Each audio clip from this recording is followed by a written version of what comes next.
देखो रेजिस्टेंस निकालने का जो फॉर्मूला है वो होता है रो एल बाई ए। दिख रहा है?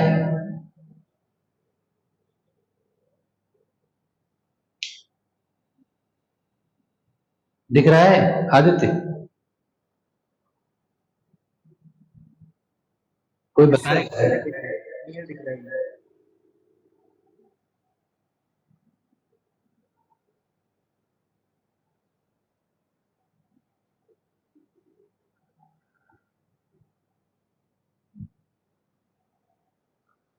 बर्रिया बहुत आ गई है, पता नहीं कहां से।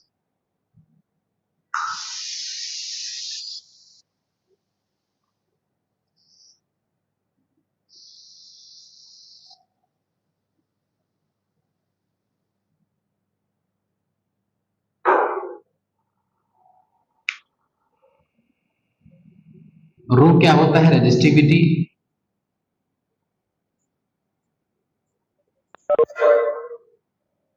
एल क्या होता है? लेंथ। ए होता है एरिया ऑफ क्रॉस सेक्शन।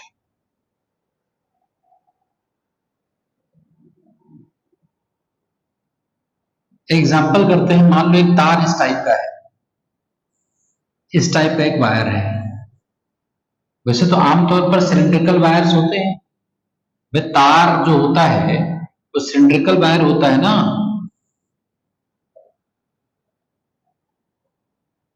मान लेते हैं ऐसा कोई वायर है, इसकी लेंथ एल है,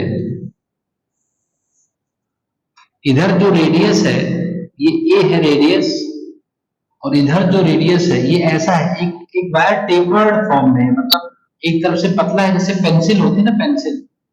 तो पेंसिल का जो नोक होता है वो एक तरफ पतला होता है, एक तरफ मोटा होता चला जाता है धीरे धीरे। तो ये मान लो बी है। तो ये इसमें मटेरियल जो है उसकी रेजिस्टिविटी रो है। रेजिस्टिविटी रो गिवन है मटेरियल की, मान लो। Then find the resistance between the two ends.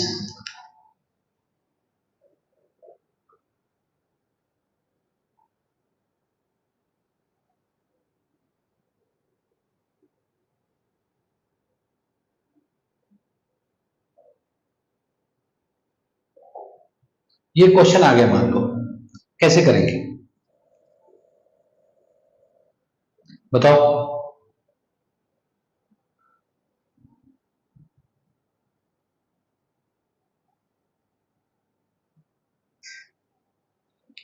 कौन बताएगा?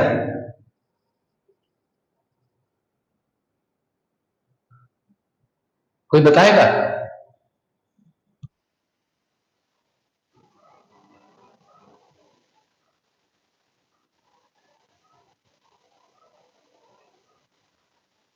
है हेलो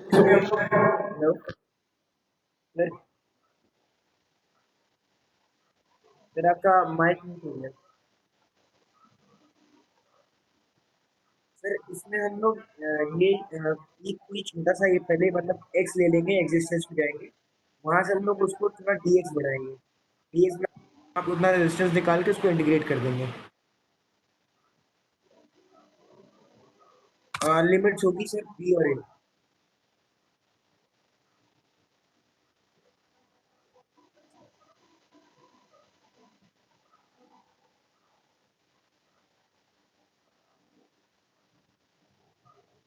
क्या है ना, इसमें प्रॉब्लम ये है कि जैसे करंट मान लो यहां से जा रही है, इस एंड से करंट जा रही है इस एंड की तरफ, ऐसे करंट जा रही है।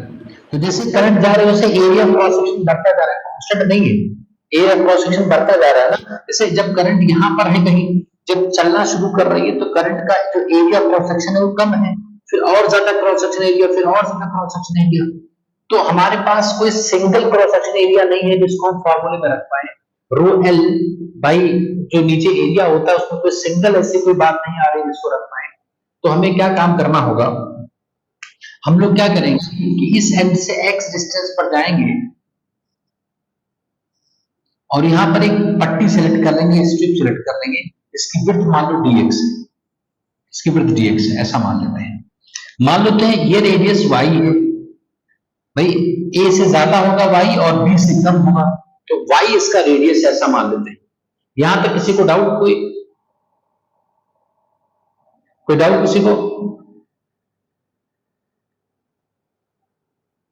ठीक है, तो ये हम बी मान लेते हैं। अब क्या होगा, हम इस पर्टिकुलर एलिमेंट का रेजिस्टेंस निकाल लेते हैं। Now let us calculate resistance of the element. इस एलिमेंट का रेजिस्टेंस मैं निकालने जा रहा हूं। ये कैसे निकालें भाई? इसमें करंट को कितना ट्रेवल करना पड़ेगा, dx। तो इसका जो रेजिस्टेंस होगा dr, वो होगा, मटेरियल तो रो है, l। कितना करंट को कितना चलना पड़ा, dx। और इसका एरिया क्रॉस सेक्शन कितना होगा, पाई पाई बाई स्क्वायर। अगर यहां पर एरिया देखा जाए, इन दोनों, ये दोनों इतने अगल बगल हैं कि जो हाइट वाई मतलब रेक्टेंगल मान सकते हैं। इसमें इस वाले हाइट और इसमें डिफरेंस नहीं, क्योंकि dx है ना, तो dx में ये रेडियस और ये रेडियस है तो बराबर मान लेंगे। कि हालांकि एरर है, लेकिन एरर इतना नहीं मानेंगे तो क्वेश्चन ही नहीं कर पाएंगे। तो dx divided by pi by square. यहां तक के एक्सप्रेशन में किसी को doubt? No sir.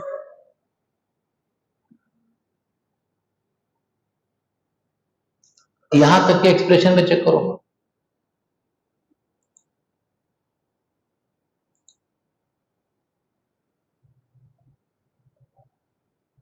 Pi pi by square,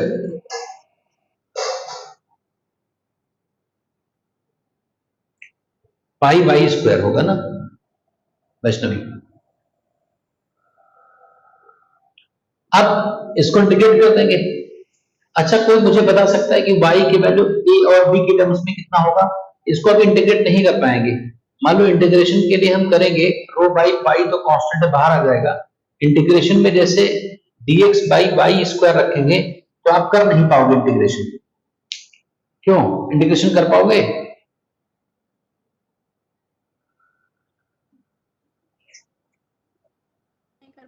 integration नहीं कर पाओगे। क्यों? क्योंकि भाई ऊपर x है, नीचे वेरिएबल y है, तो इंटीग्रेशन नहीं हो पाएगा। तो आपको y को x में या x को y में कन्वर्ट करना होगा। तो एक काम करते हैं, देखो, एक काम यहां से ये कर सकते हैं कि अगर मैं यहां एक ट्रायंगल बना लूं, ऐसे एक ट्रायंगल, ये देखो ये वाला ट्रायंगल, और ये पूरा ट्रायंगल देख लो, ये वाला ट्रायंगल।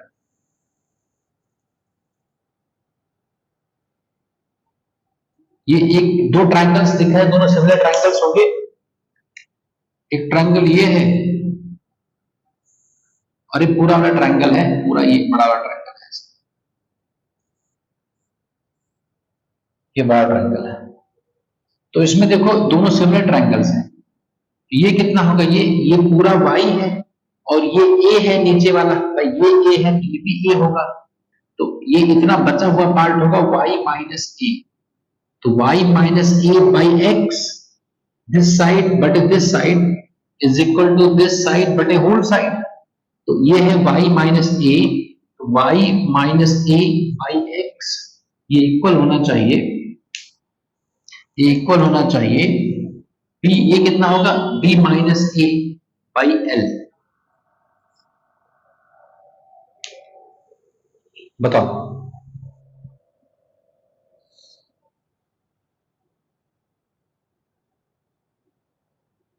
डाउट करो।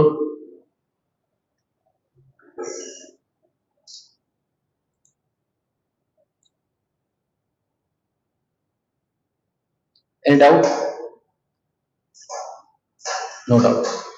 तो बस यहां से देखो, अब हम क्या करेंगे, यहां से अगर हम लिखें तो ये लिखा हुआ है b minus a by l into x is equal to y minus a. तो अगर मैं इसको डिफरेंशिएट करूं तो b minus a by l into d x, ये इक्वल होगा dy। तो देखो dx कितना हो गया, dx हो गया dy into l by b minus a. अब ये dx यहां पुट कर दो, यहां पुट कर दो, तो तब क्या हो जाएगा, r बराबर रो बाई पाई, और dx की जगह लिखेंगे l by b minus a, और dy बाई वाई स्क्वायर। अब कर लोगे इंटीग्रेशन।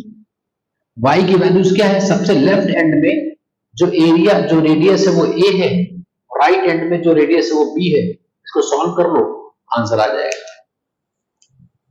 तो सॉल्व अगर करें इसको हम, तो dy बाई वाई स्क्वायर का इंटीग्रेशन होगा -1 बाई वाई, तो r हो जाएगा rho l by pi b minus A, -1 by Y, तो माइनस बाहर, 1 बाई वाई, इसमें लिमिट्स रखेंगे a से b, a से b लिमिट्स रख देते हैं।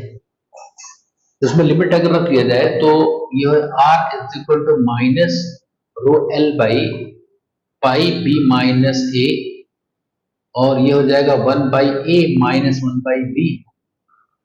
तो रेजिस्टेंस आ गया फाइनली, रेजिस्टेंस कितना आ गया finally, rho l b minus a cut जाएगा, और rho l over pi a b आ जाएगा। चेक करो जरा, कट जाएगा ना,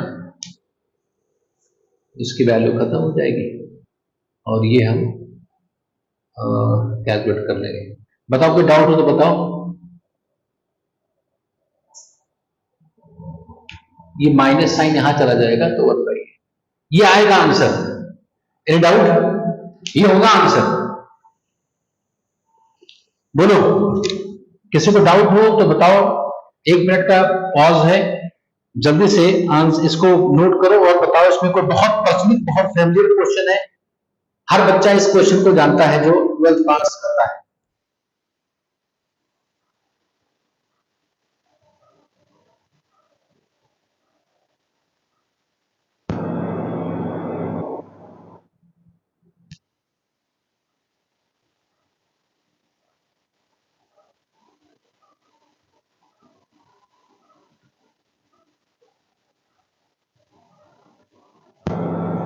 बच्चों बोर्ड की इमेज ब्लर आ रही है, एक बार बताना, अभी सेटिंग नहीं कर रहा हूं ना, इसलिए पूछ रहा हूं।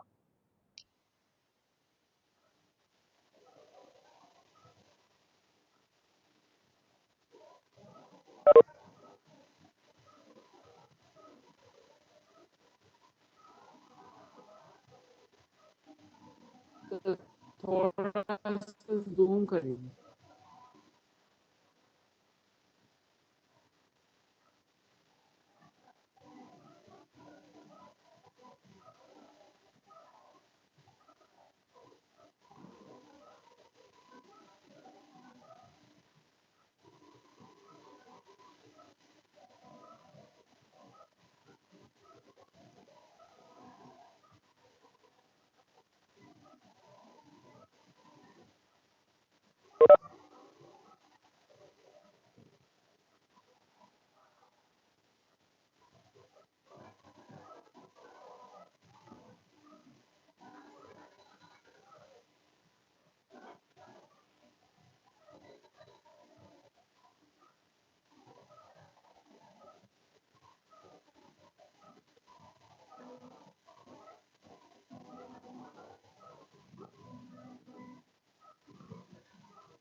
वेट करिए, मैं थोड़ा सा इसको सही कर देता हूं।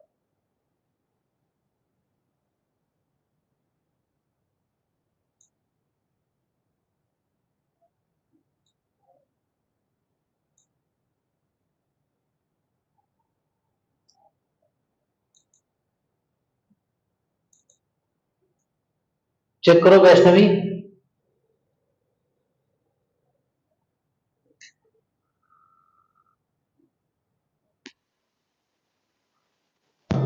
ठीक है, कुछ इंप्रूव्ड है कि नहीं अभी? यस सर, थोड़ा क्वालिटी अच्छी आ रही है। हो जाएगी इसको अभी क्लास के मैनेज करो, अभी हो जाएगा, अभी मैं कर दूँ। बोर्ड की इमेज दूर है, इसको नजदीक में कर लेता हूँ।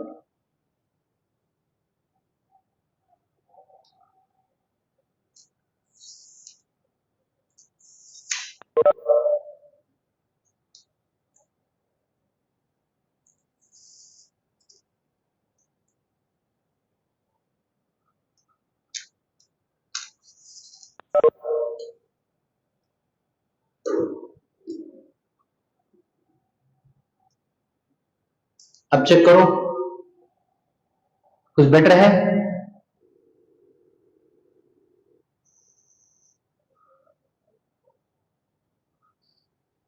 बेटर है? Yes sir. ठीक है। मतलब पढ़ने में आ रहा है कि नहीं?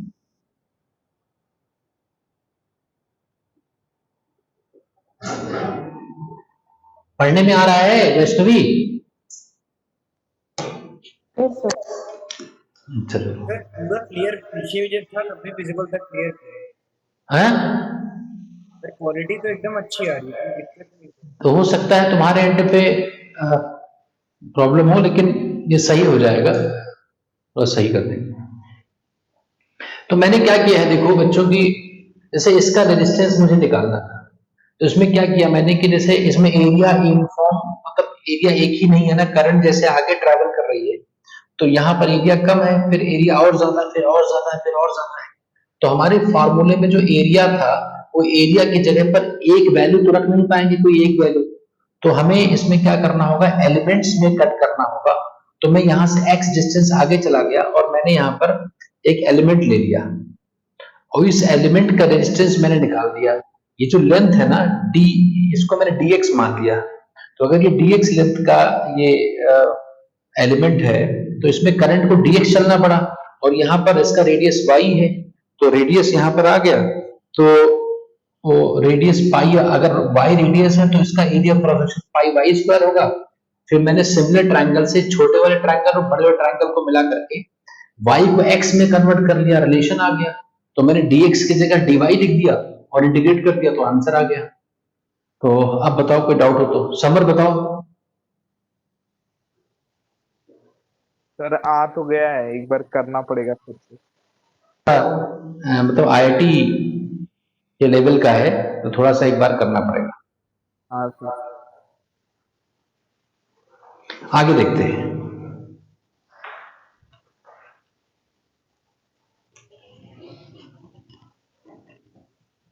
अभी मैं ग्रीन बोर्ड मंगा रहा हूं, तो ग्रीन बोर्ड पर चौक से लिखूंगा तो बहुत क्लियर दिखेगा। ग्रीन बोर्ड आ गया है, चौक का इंतजाम करना है बस।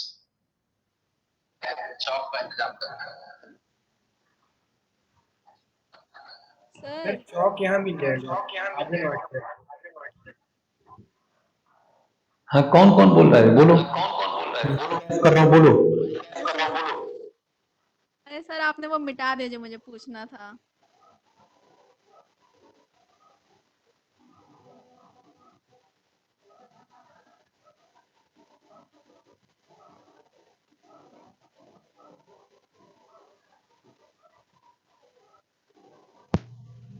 कोई बात नहीं, फिर से मैं लिख लिख दूंगा बात।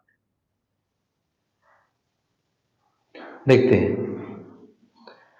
तो भाई रेजिस्टेंस के ऊपर एक क्वेश्चन जरूर आता है, तो रेजिस्टेंस आपको ध्यान से करना होगा, रेजिस्टेंस कैसे निकालते हैं। Now very important topic is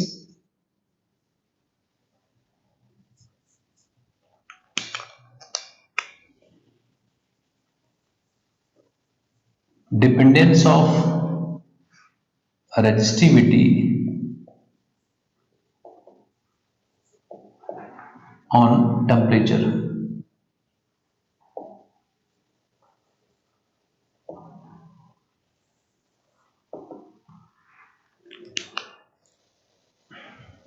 ये देखते हैं क्या है।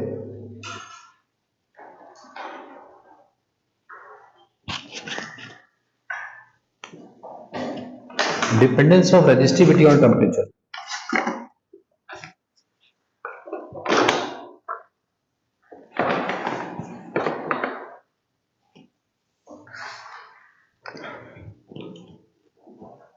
तो मैंने आपको बताया था कि जैसे जैसे हम टेम्परेचर को बढ़ाते हैं वैसे वैसे क्या होता है, जैसे जैसे टेम्परेचर को बढ़ाते हैं वैसे वैसे जो इलेक्ट्रॉन्स को चलने में परेशानी होती है, ये पता है। ऐसा इसलिए होता है क्योंकि जैसे इलेक्ट्रॉन चलता है तो वो आपस में भी टक्कर होती है, और जब टेम्परेचर बढ़ जाता है तो वो इधर उधर भी चलने लगता है। जब इधर उधर चलेगा तो टक्कर की संख्या और बढ़ेगी, तो कोलिजन फ्रीक्वेंसी बढ़ेगी, तो रिलैक्सेशन टाइम घटेगा, तो रिलैक्स करने का टाइम घट जाएगा, तो रिलैक्सेशन टाइम घटेगा तो रेजिस्टेंस बढ़ जाएगा। ऐसा मैंने बताया था। तो ये तो मैंने बता दिया था कि रेजिस्टेंस बढ़ जाता है। अब वो किस इक्वेशन की तरह बढ़ता है ये हमें कौन बताएगा, कैसे बढ़ता है, लीनियरली बढ़ता है कि नॉन लीनियरली बढ़ता है, मतलब टेम्परेचर को डबल करेंगे तो रेजिस्टेंस डबल हो जाएगा, क्या क्या 1.5 टाइम्स ही होगा क्या, या 2.5 टाइम्स हो जाएगा। इस टाइप से हमें देखना है कि what is the equation, what is the maths behind the increase in resistance with temperature. तो क्या मुझे कोई बताएगा कि रेजिस्टेंस जो है वो टेम्परेचर के साथ, रेजिस्टिविटी जो है वो टेम्परेचर के साथ बढ़ेगी, वो लीनियर होगी कि नॉन लीनियर होगी, केवल इतना कोई बता पाएगा?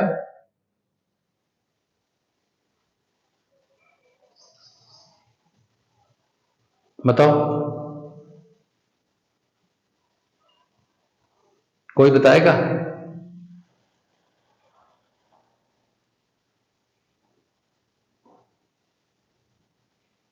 अरे कोई बताएगा कि नहीं बताएगा?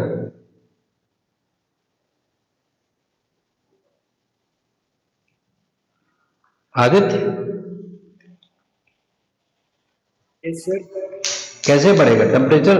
जो जो रेजिस्टिविटी बढ़ेगी, ये तो पक्का है कि बढ़ेगी ना? टेम्परेचर के साथ बढ़ेगी तो कैसे बढ़ेगी? नियरली प्रोपोर्शनल कोई लिख रहा है। वैष्णवी, नियरली मतलब अच्छा नियरली मतलब मैथ्स की बात नहीं हुई, ये तो बाय वाली बात तुमने बता दी।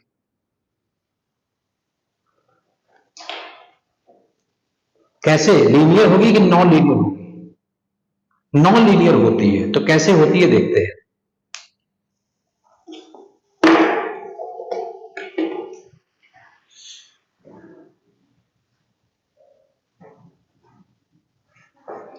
इसमें एक रूल है जिस रूल के तहत ये चीजें चेंज होती है।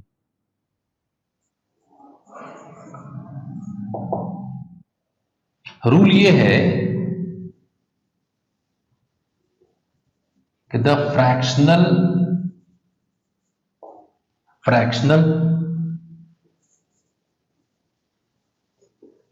change in resistivity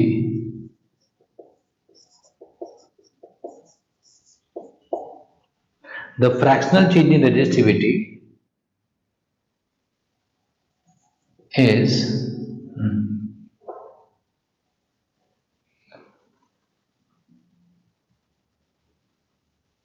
the fractional change in resistivity per unit change in temperature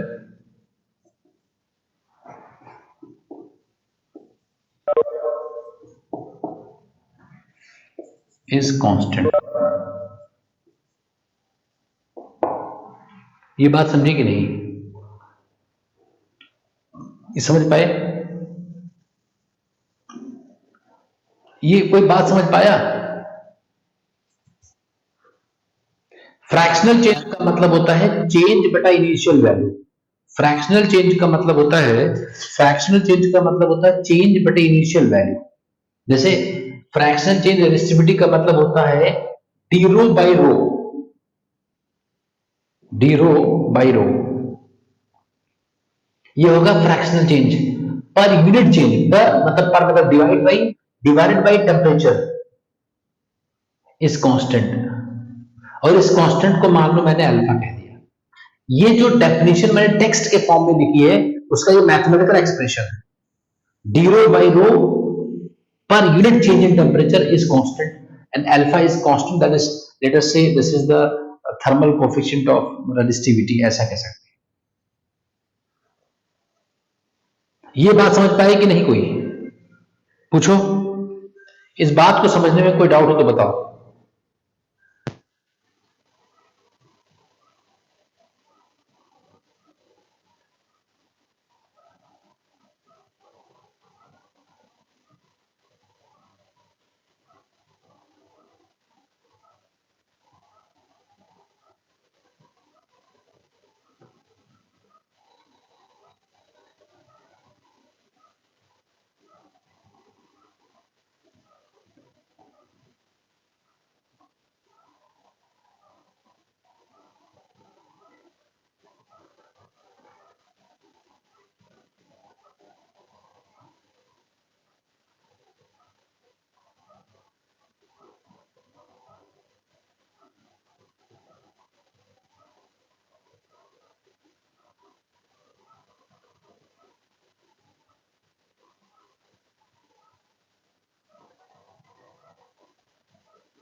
ये समझ पाए? क्या हुआ? हेलो,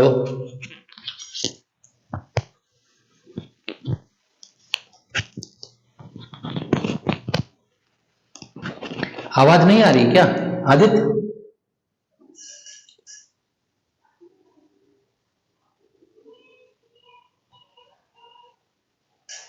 अरे बोल क्यों नहीं रहे यार तुम लोग, आज क्या चक्कर है?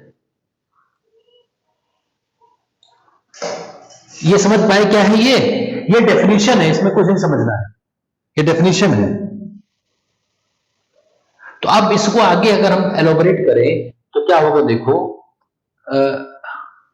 D rho by rho is equal to alpha D T, cross multiply कर दिया और इंटीग्रेट कर दिया, तो इसका इंटीग्रेशन क्या होगा, मान लो टी बराबर टी नॉट पर रेजिस्टिविटी रो नॉट थी, तो किसी टेम्परेचर टी पर कितनी रेजिस्टिविटी होगी ये निकाल सकते हैं।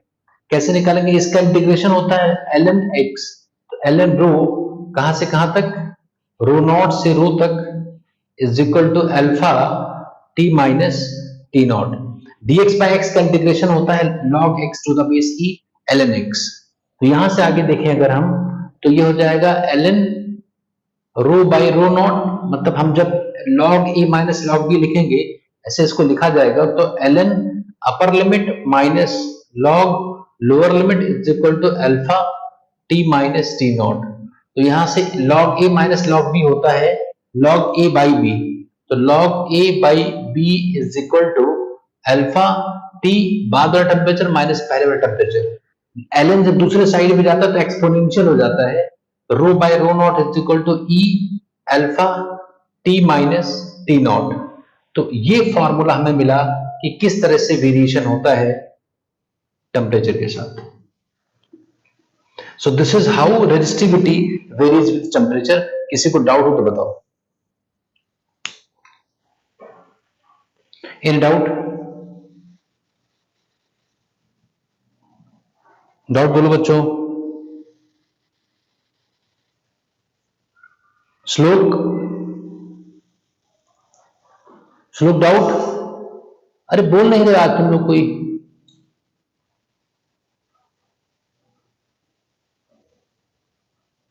एक्सपोनेंशियल,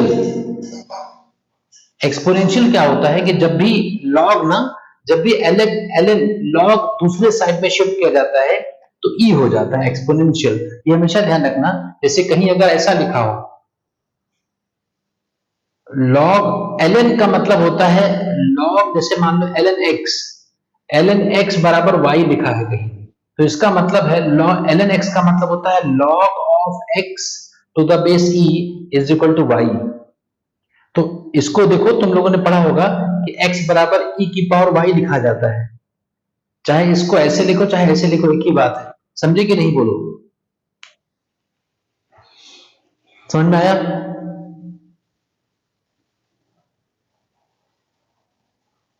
ठीक है, तो इस तरह से वेरिएशन होता है एक्सपोनेंशियल। अगर तुमसे कोई पूछता है कि भाई जो रेजिस्टिविटी हो टेम्परेचर के साथ कैसे वेरी होगी, तो कहना है वो एक्सपोनेंशियली वेरी होगी।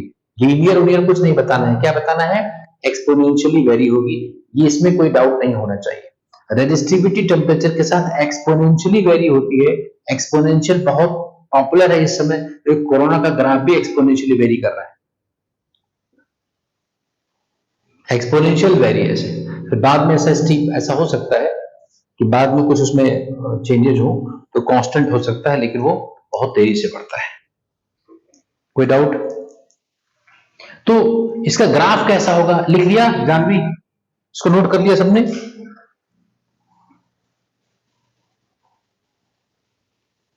नोट कर लिया?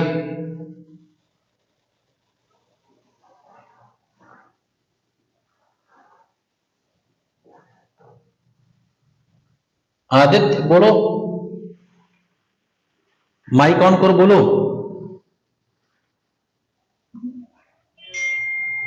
आदित्य, आवाज आ रही है? यस सर, ये समझे कि नहीं? Yes sir. तो कैसे वेरी करता है? एक्सपोनेंशियली वेरी करता है, ये ध्यान रखना है। यस सर, लीनियर मतलब तुम्हें बताना होगा ना किस टाइप से वेरी करेगा, तो ये एक्सपोनेंशियली वेरी करेगा। बात समझे? इसका ग्राफ ड्रॉ करते हैं, तो ग्राफ से हमें पता चलेगा कि और अच्छे तरीके से पता चलेगा कि कैसा इसका वेरिएशन होता है।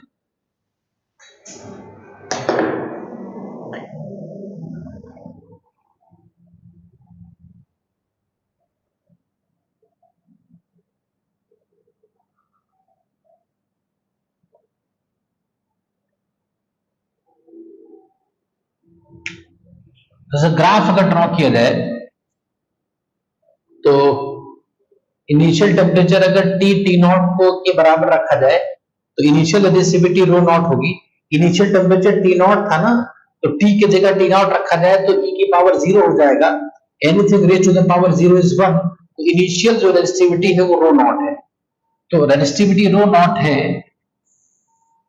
ऐसा ग्राफ अगर ड्रॉ किया जाए रेजिस्टिविटी का टेम्परेचर के साथ, तो पहले ऐसा कहीं रहेगा और फिर बढ़ता जाएगा, एक्सपोनेंशियली ऐसे ग्राफ बढ़ता है। ये एक्सपोनेंशियल कर्व होता है।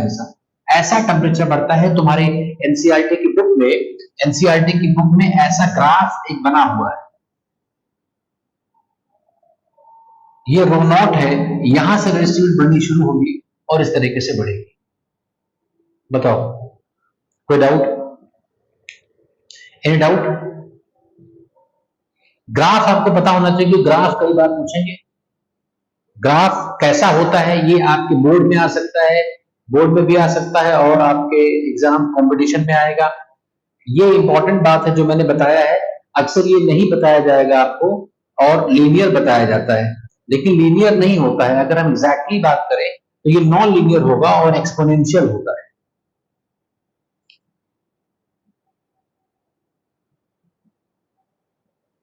अब लेकिन इसमें कुछ हम आगे करेक्शन कर सकते हैं। क्या करेक्शन कर सकते हैं? जरा मुझे कोई, सबके पास गूगल है, ई की पावर एक्स का एक्सपेंशन बताओ। इस सीरीज का एक्सपेंशन कौन बताएगा? ई की पावर एक्स का एक्सपेंशन कौन बताएगा? कोई भी गूगल में चेक करो और मुझे बताओ कि ई की पावर एक्स का एक्सपेंशन क्या होता है। जल्दी बोलो।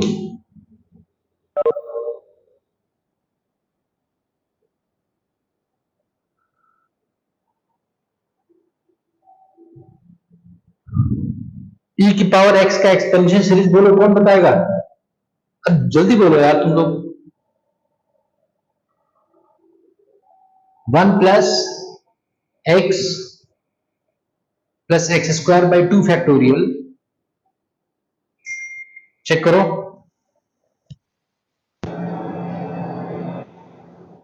ई की पावर एक्स का एक्सपेंशन सीरीज क्या होता है? कोई बता रहा है? 1 plus yes sir,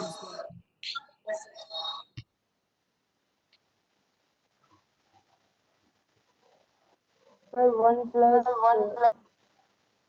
x upon 1 exponential plus x square upon 2 exponential plus dot dot.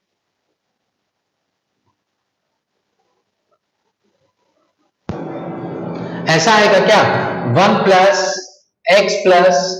X square by 2 factorial plus x cube by 3 factorial, ऐसा आता है क्या? Yes, sir. यस सर, हाँ, यस सर, यस सर, यही तो है।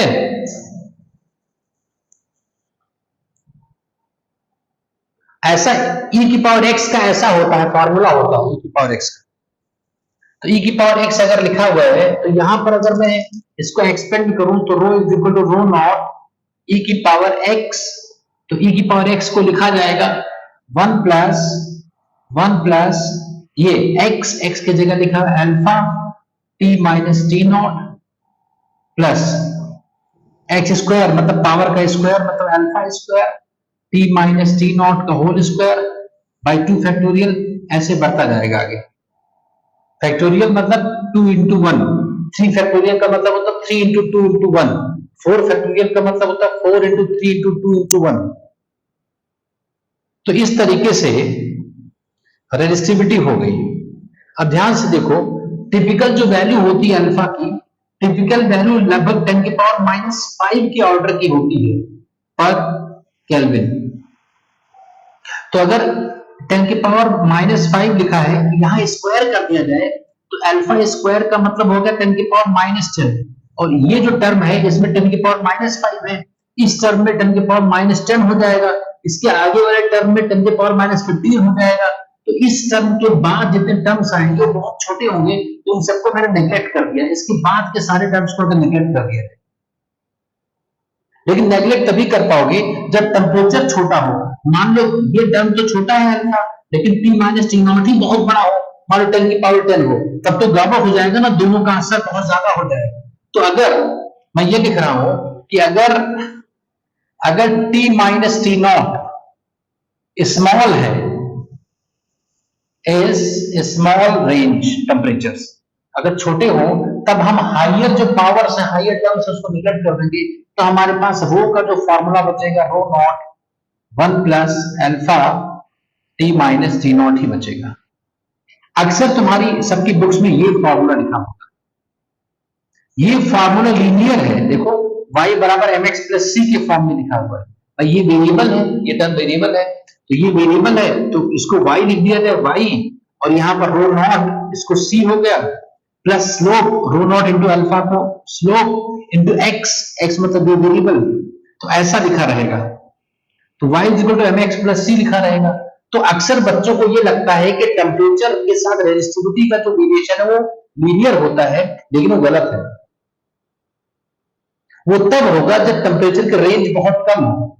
अगर temperature की रेंज बढ़ती जाएगी, मतलब टेम्परेचर का रेंज ज्यादा होगा, तब वो एक्सपोनेंशियल होगा। तो अगर तुमसे कोई पूछे कि रेजिस्टिविटी टेम्परेचर के साथ कैसे बढ़ती है, तो तुम उससे पूछना टेम्परेचर का ज्यादा है, मतलब जैसे 20 डिग्री 30 डिग्री, या सन के कोर में मान लो जहां सूर्य है, सूर्य के कोर वाला टेम्परेचर 10 लाख मिलियन का मतलब मिलियंस ऑफ केल्विन में अगर है, तो मिलियंस ऑफ केल्विन जो होगा वो इसको नेग्लेक्ट नहीं होने देगा, तो लीनियर तब एक्सपोनेंशियल होगा। वैसे आमतौर पर नॉर्मल टेम्परेचर जो होते हैं उसमें लीनियर होता है, लेकिन अगर टेम्परेचर की बात नहीं की गई है तो आपको सिर्फ ये बताना है कि एक्सपोनेंशियल वेरी करता है। क्या ये बात समझ पाए?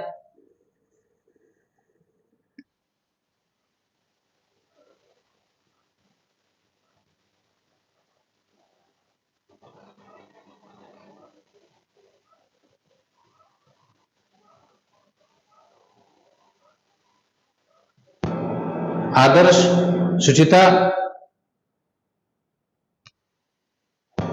वैष्णवी, प्रज्ञा, जानवी, बताओ इस बात को जान पाए?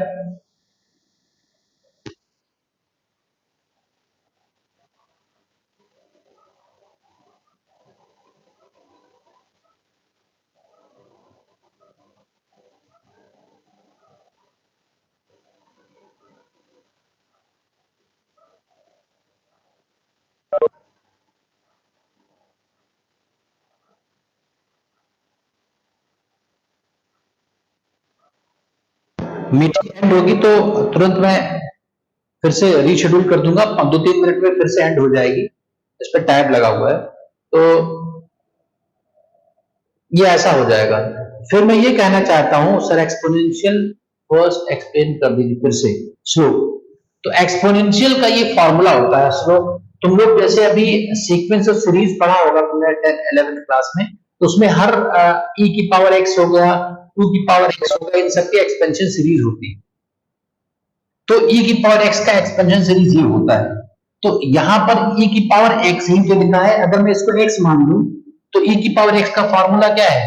1 plus x plus X square by 2 factorial plus x cube by 3 factorial. तो इसको x मानते हुए मैंने इसको एलेबोरेट कर दिया, तो यहां हो गया rho naught 1 plus x x square by 2 factorial plus x cube by higher powers. अब अल्फा की वैल्यू बहुत छोटी होती है, तो अल्फा की वैल्यू अगर बहुत छोटी है तो अल्फा ये एक्स स्क्वायर अल्फा स्क्वायर तो खत्म ही हो जाएगा ना। इस तरह से हमने बाकी टर्म्स को नेगलेक्ट कर दिया, जो बचा वो तुम्हारी क्लास, तुम्हारे सिलेबस में, तुम्हारे बुक्स में लिखा होता है, ये लिखा होता है बुक्स में अक्सर। तो कि लीनियर है, लेकिन लीनियर तभी है जब टेम्परेचर का रेंज बहुत स्मॉल हो, एप्रिशिएबल और ज्यादा टेम्परेचर रेंज के लिए जो वेरिएशन होता है रेजिस्टिविटी का वो एक्सपोनेंशियल होता है, और उसका सारा डेरिवेशन मैंने करा दिया, हालांकि वो IIT एडवांस के लिए है। जो एक्सपोनेंशियल वाला डेरिवेशन है वो IIT एडवांस्ड और मेन के लिए होगा, उससे कम के एग्जाम्स में ये नहीं पूछा जाएगा, लेकिन सही बात तो हमें बतानी ही पड़ेगी, वो असली बात है। कोई डाउट?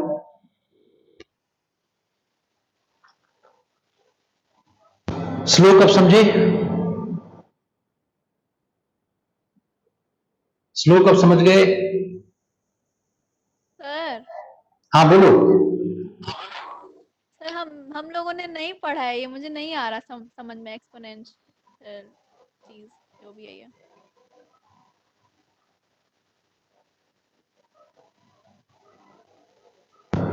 बोलो, क्या बोल रही हो? सर मैं बोल रही हूँ कि ये नहीं पढ़ा है हम लोगों ने पहले।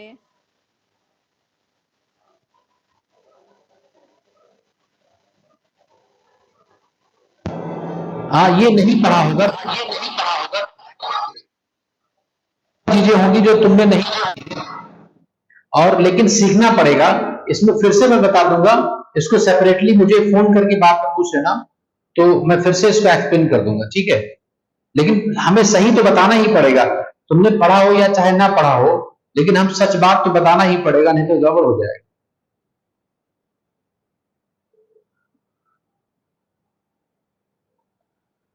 चलो मैं इसको कंक्लूड कर देता हूं कि करना क्या है।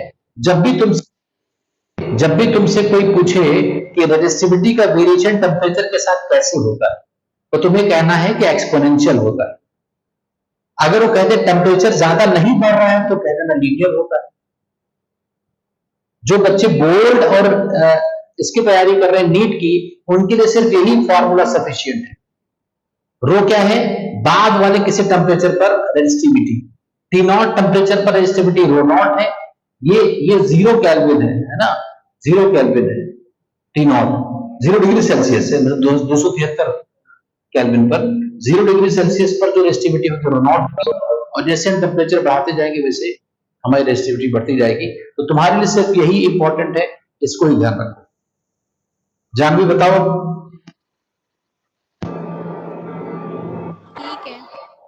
ठीक है सर। देखो, उसमें ये प्रॉब्लम है कि जो सही बात है वो हम बताएंगे, बाकी तुम्हारे सिलेबस के बाद मैं तुम्हारे तरीके से बता दूंगा, बोर्ड के सिलेबस के बाद। लेकिन मैं ये बिना बताए ये सीधा नहीं बता सकता था, क्योंकि कहीं ना कहीं अच्छे एग्जाम्स में एक्सपोनेंशियल का ये ग्राफ तुम्हारे एनसीईआरटी में बना हुआ है, बिना इसका रीजन बताए।